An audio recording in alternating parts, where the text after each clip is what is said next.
Mother's की ना एक बड़ी कॉमन कंप्लेंट रहती है टुवर्ड्स देयर चिल्ड्रन, बच्चों को लेके। वो क्या है, बच्चा खाता कुछ नहीं है, इसको भूख नहीं लगती। कभी ऐसा, कभी कहते हैं ये वही बच्चा जो कभी खाता नहीं, कभी बहुत ज़्यादा खाना शुरू कर देता है। बड़ी वेरिंग एपेटाइट्स हैं इसकी, और बड़ा मूडी है, ये नहीं खाना, वो नहीं खाना, वो स्पेशल खाना है। और जब वो मिल जाती है चीज़, अब मूड नहीं है, अब नहीं खाना।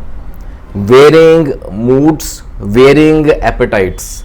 यूजुअली क्या होता है, कई ऐसे बच्चे भी देखे हैं, ये मैं बड़ों में भी आप देख सकते हैं एग्जाम्पल्स, लेकिन बच्चों में बहुत कॉमन होती है, इसलिए मैं उनका जिक्र ज़्यादा कर रहा हूँ। उसमें क्या होता है कि भूख बहुत ज़्यादा लगनी शुरू हो गई है। अभी खा के हटा था, खाना खा के हटा है, फिर भूख लगी है, और भूख भी ऐसी कि जैसे ना शांत होने वाली ही नहीं है, ठंडी नहीं होती। वो हमेशा इज ऑलवेज हंग्री, हमेशा भूखा रहेगा। ठीक है जी। तो भूख की variations, different types of appetite, usually increased appetite. ज्यादातर क्या है, भूख बहुत ज्यादा लग रही है। ऐसे कुछ मसले हल करेंगे विद होम्योपैथी।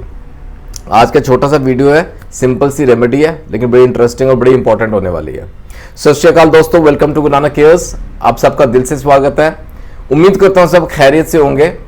आइए अपने बच्चों की भूख को शांत करें। Over excess appetite, over hungry, always hungry, उसका हल ढूंढे होम्योपैथी में। एक ना बड़ी उम्दा दवा है होम्योपैथी की, आपने सुनी होगी, इस्तेमाल भी की होगी शायद, जिसका नाम है सिना, CINA। सिना मेरिटेमा एक बड़ी अच्छी दवा, जबरदस्त दवा है। We know it is known for worms. कहते हैं ना पेट में कीड़े हैं तो इमीडिएटली स्ट्राइक करती है सिना, दिमाग में आती है सिना। दे बहुत अच्छी दवाई है, one of the leading remedies for worms. आपने इस्तेमाल की होगी। बच्चों में अक्सर पेट में कीड़े हो जाते हैं, कहते हैं पेट में कीड़े हैं, और सिम्टम्स क्या आते हैं, ये वेरिंग हंगर लेवल्स, भूख का लेवल बढ़ता कम होता है, बढ़ता कम होता है, ऐसा। और मेन जो सिम्टम है वो है itching of anus, anal region में ना खुजली बच्चे को सताती है, तंग करती है। It could be because of worms inside. ये राउंड वॉर्म्स हैं तो उसका ख्याल रखेगी, थ्रेड वॉर्म्स हैं तो उसका ख्याल रखेगी। तकरीबन यही मेन होते हैं जो तंग करते हैं। तो this is the best remedy जो यहाँ हेल्प करती है। बच्चे अक्सर आके कंप्लेंट करते हैं ना कि खुजली हो रही है, खुजली हो रही है, लैटरिन वाली थां ते खुजली होती है, माओ लड़ते हैं, कहते ना माओ लड़ते हैं, कीड़े लड़ते हैं जैसे, उसको बहुत परेशान करते हैं। This is the remedy. लेकिन आज मैं इसी दवा का एक और रुख आपके सामने रखूंगा रिगार्डिंग एपेटाइट, जो मैंने शुरू में बोला कि वोरेशियस हंगर, नॉर्मल से बहुत ज्यादा एपेटाइट, जैसे होता है कि बस खाए जाओ खाए जाओ। अच्छा, खाना खा लिया, इवन आफ्टर मील अपना पूरा खाना तसल्ली से खाया है, उसके बाद भी भूखा है बंदा, अंदर से ना जैसे खालीपन महसूस करता है। Even after a complete meal, पूरा खाना खाने के बाद उसको भूख लगेगी। क्यों? क्योंकि उनके अंदर एम्प्टीनेस की सेंसेशन है, दैट गॉन फीलिंग, जैसे पेट खाली है, अभी कुछ खाने को चाहिए, ऐसा। This is a very prominent symptom of this remedy. इसको नाम वोरेशियस हंगर कह देते हैं, और इसको नाम कैनाइन हंगर भी कह सकते हैं। कैनाइन हंगर, आपने देखा घर में जो पेट्स रहते हैं, स्पेशली डॉग्स रखते हैं ना, उसको खाना खिला दिया, उसके टाइम पे खिलाया, लेकिन उसके खाने के बाद भी ना, जैसे उसको कभी ब्रेड दे दिया खा लेगा, कोई कुकीज दे दिए खा लेगा, कुछ भी दिया खा लेगा। यही हाल अगर ह्यूमंस में होना शुरू हो गया, ऐसा होता है बच्चों में, बहुत कॉमन होता है, किसी में हो सकता है। This is the remedy. और तो और नॉर्मल कंडीशन में रहेगी भूख, लेकिन इवन ड्यूरिंग फीवर, बुखार हो गया है, बुखार के ना एक जैसे वो फेजेस होते हैं। एक फेज आता है जब वो नॉर्मल टेम्परेचर महसूस करता है बच्चा या बड़ा कोई भी, है ना, फिर एक पीक फेज होता है, फिर नॉर्मल होता है। इंटरमिटेंट फीवर होते हैं ना जैसे, उस दौरान भूख लगती है, नॉर्मल से ज्यादा लगती है, या even after that fever also increased hunger, भूख ज्यादा लग रही है। This is the remedy. और या एक और टर्म समझेंगे before I wind up, capricious apatite.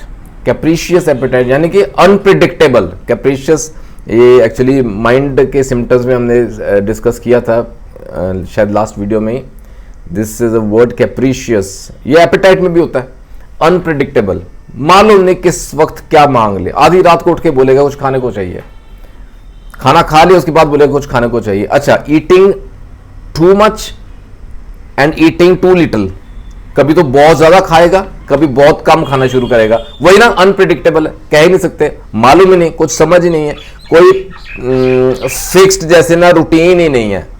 Fluctuating है डिजायर टू ईट, जो इच्छा होती है ना खाने की फ्लक्चुएट करती है, कभी बहुत ज्यादा हो जाएगी, खो पैंती है, अभी कुछ चाहिए, कभी तो है ही नहीं, खाना रख दिया सामने, नहीं खाना, ले जाए।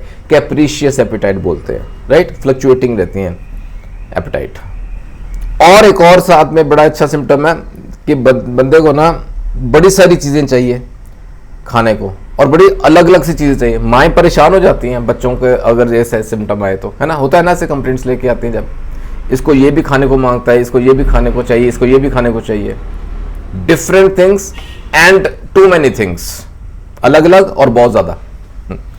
अच्छा, एक बड़ा इंटरेस्टिंग सिम्टम है, मजेदार सिम्टम है, बंदा खाता बहुत है लेकिन उसका वजन नहीं बढ़ रहा।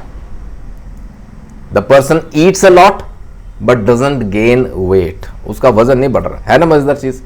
महिलाएं बहुत खुश होंगी कि ऐसा भी होता है, क्योंकि तकरीबन उनको बहुत भूख मारनी पड़ती है कि वजन बहुत जल्दी बढ़ता है, वेट गेन की बड़ी फिक्र होती है फीमेल्स में।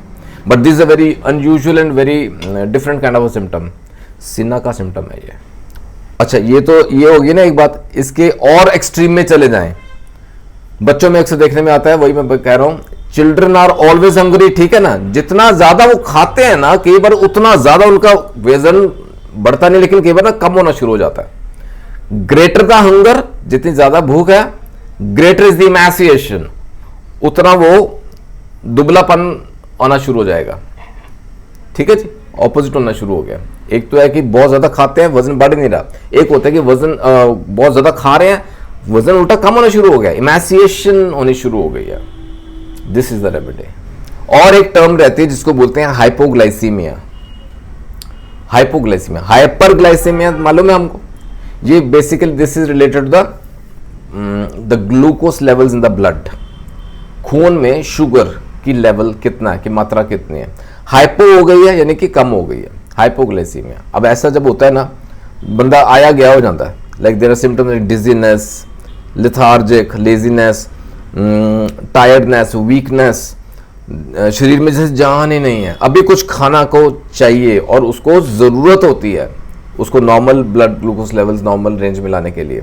सो इन केस ऑफ हाइपोग्लाइसीमिया अगर ऐसा हो रहा है, ये दवा हेल्प कर सकती है। And also there is a thirst for cold drinks, ठंडे जो पीने की चीजें है ना, कोल्ड ड्रिंक्स है ना, वो पीने को मन करता है, उसकी प्यास लगती है।